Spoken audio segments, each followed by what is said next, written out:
Scott Robertson said the selection is the best part about being an All Blacks coach, but you've got to get it right. Did they get it right from what you've just seen? Yeah, look, I think it's a very good squad, obviously. My first reaction is disappointment for Hoskins, just because I think he's played well all year, and so he'll be incredibly disappointed. And for me, I don't know what he needs to do more, but that is their selection. They've obviously got a game plan in mind, Mills. Yep. That's the first one. I think there's a few other unlucky ones. You know, I thought Riccatelli's probably a little bit unlucky. Havili, who's been around a long, long time, but we probably thought he was probably on the fringe. So there's a few. 3 locks is another interesting thing. Darius cover. Yeah, Darius cover, but I thought 3 locks was interesting when I felt we're a bit light there. So I don't know. What are your thoughts? What are your first thoughts? Yeah, I mean, first and foremost, congratulations to the new uncapped players. 5. I mean, it's a special moment for themselves and their families, but it's a good squad. I mean, you mentioned it before, Goldie, the fact that every All Blacks squad is fairly pretty good. And, man, what a tough decision. I mean, he's mentioned it. The Lucy's was always going to be that. We've mentioned it, you know, week in, week out, the other side of it. Yeah, I was surprised at 3 locks. You know, and also some omissions from some of the other guys as well in the midfield. I thought they might have gone for probably a lesser, one less sort of wing, and then probably bolted that up. But I'm more interested now in the types of players. And if you look in depth in terms of the players that we've got, looking at sort of the style that the All Blacks are going to play, and what sort of, you know, what Razor Robertson and his team are going to bring out in terms of this first Test match. I look at the selections, and that's exactly what I'm looking at now. I'm looking at, you know, some of those players who have missed out, who have been very, very good in Super Rugby playing a specific style. But when I see a George Bell, Cody Taylor and Asafa Amua, tells me the type of athleticism and guys on the edge, carry the ball out in open spaces, really talented, play at real high speed. You start looking at that. Pasilio Tossi is the one surprise that I don't know how many radars he was on, but ultimately when they went to 6, they obviously felt they needed a lot of cover there. So it gave them room to find a place for him, and now it's whether he gets an opportunity against England. You know, look, it's been very, very difficult on a number of players. You know, I was sure that Peter Lakai might get an opportunity in this group. So now the balances of where are some of these players going to have their impact? Is Ardie Savea going to be seen as the number 8? Or are they looking at Wallace Satiti and you're going, you know what? Sometimes there's a superstar out there who can change and shift the balance. And he's the guy when you see with ball in hand, and particularly, once again, the ability to punch through the middle of the park, get momentum going forward. I think you can look and make an argument for everyone who's been selected. It was always going to be tough, like we've always said, on some guys who've had some really good form throughout the season. There's some great stories, aren't there? Pasilio Tossi, you came across him a few years ago. Now's Mills. He may not have been on many people's radars, but he has played very well for the Hurricanes this season. Well, he's come through Southland. Yeah, even better, Jeff. If you know, right? I mean, come on, Jeff. That's where he made his big gains. That's where he made his big gains down south. He's not to a boys' high, but he went down south, and he obviously knew the ways. Got some Sweden to him, and look where he is now. I mean, what a fantastic story. Yeah. I mean, we're not experts in terms of the propping sort of department, but Jason Ryan's obviously seen something in and thought far out. And when you think about the games that he did come on and sort of replace Lomax, that Brumbies game that we have spoken about in the green room, he was massive. And so, what a moment, JK. Yeah, look, I think your question's a really interesting one for me, Goldie.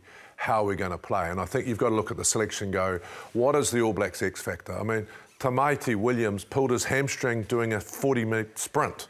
You know, you see Tossi there just carrying the ball strong. So are we now looking at a style of rugby where we want really dynamic ball carriers, late feet, because they've all got late feet at the defence line, you know, and then you've got a pretty strong outside back contingent, you know, when we've been getting rid of backs lately, you know, and we're all outside backs. We've been taking less backs and more midfielders. But if you look at this selection, then I think how we're going to play is fundamental. We have not won the World Cup since 2015, and we need to find a style of rugby that's different to what everyone's seen.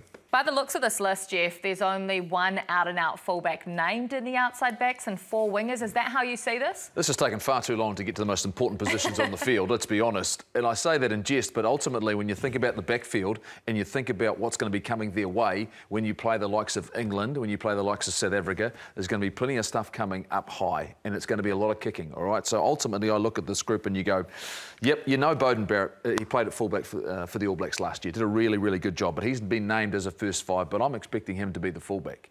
You know, coming in those first couple of tests. Really? That's what I'm expecting. But what we are saying here, there was no room for Ruben Love. The fact we've decided to take 4 specialist wings, and Amoni Narawa, I believe, can play fullback, but I wouldn't look at this stage in his career and where his game's at. So, you know, ultimately, Stephen Perofeta is actually a critical part of this selection because he is that fullback cover. He's that guy. Yes, Geordie Barrett, but we went down that path before. I don't think we'll go down that path again. But for me, this has been remarkable.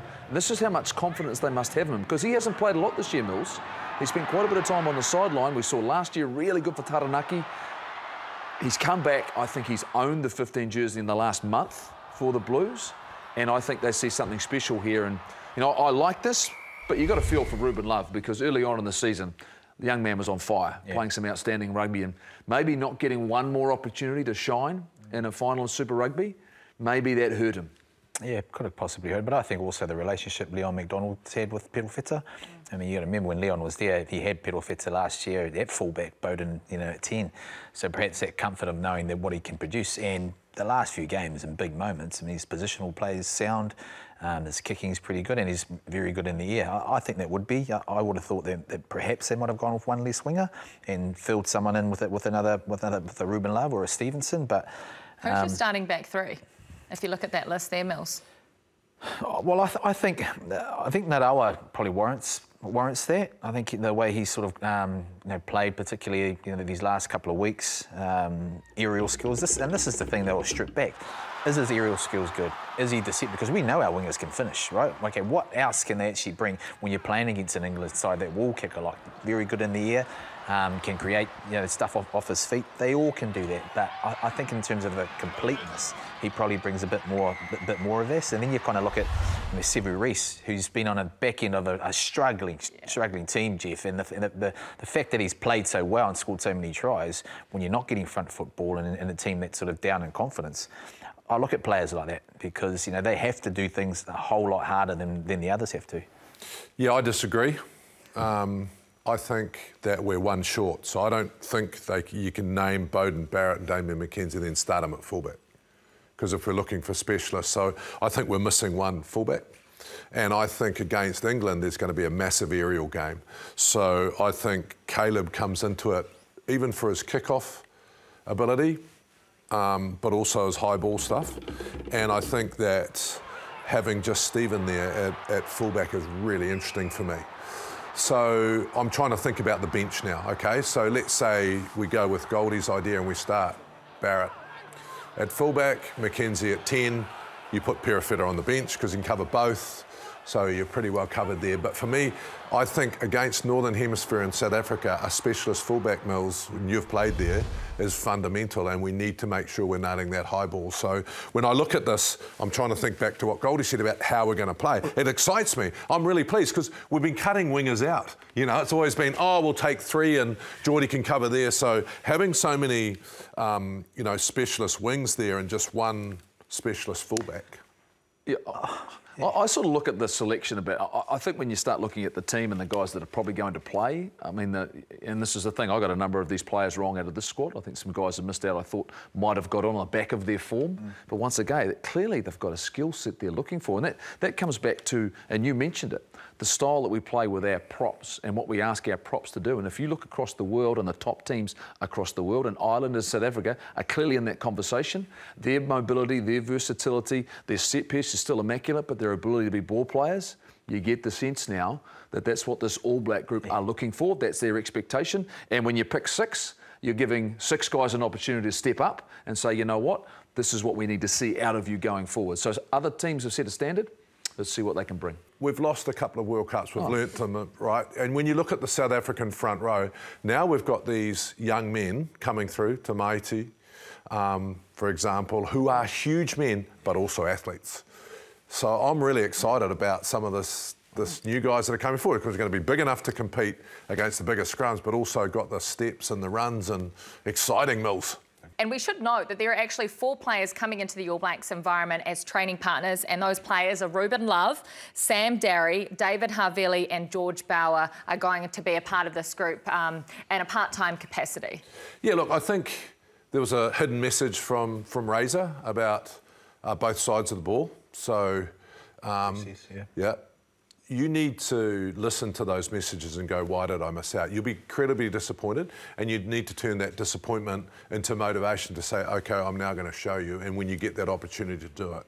You know, and Hoskins will be disappointed. Another guy that would have been in the conversation. And most of these people, you know, Hoskins, Riccatelli, Havili obviously going in, Bauer, Love, Darry, Yosse, Lakai, Plummer, they would have been in the conversation. They are there or thereabouts, right? So that's what you need to remember when you've missed out, and you need to use that as motivation. But that was both sides of the ball. If I'd missed out, I'd be going, OK, what does that mean for me? I think they'll be given a clear message. All of those players will get feedback, and they'll understand exactly what it is that they need to do if they, the next stage, the next opportunity they get, the next time they're out there playing, they're in front of the selections team, and they'll be getting tracked exactly. And you know, the Māori All Blacks have got a campaign as well, and then you've also got later on in the season. But you heard him say this is a squad to beat England. That's all he said. Didn't say anything else other than that. Scott Robertson said this is a squad to beat England. So no one's completely out of the frame and out of the picture. Some of these guys might not come up to the mark. They might not see when they're in their environment, and form is still form, right? So, yep, I am interested in those four guys, Darry, Love, Havili and Bauer. So there's a spread there, right? So they know, I think they see where they're vulnerable. There's no doubt when you saw Ofa Tuangafasi come off after the game on the weekend, he was a bit banged up. He was pretty sore. So whether or not they just needed another prop. And obviously Bauer is their next cab off the rank at loose head prop.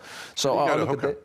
What's that? Should he go to hooker? No, he shouldn't. No, he shouldn't. We've got guys that are around. We've got Samasoni Tokiaho will be back. I know he's out for a significant time now. But Love is there, you know, so you're going, he's the next fullback. Yeah, so I think we've got an indication. Yeah. Yes, they've picked 32, but they've told you 36 guys are the ones at the moment who they're looking at and considering, Mills.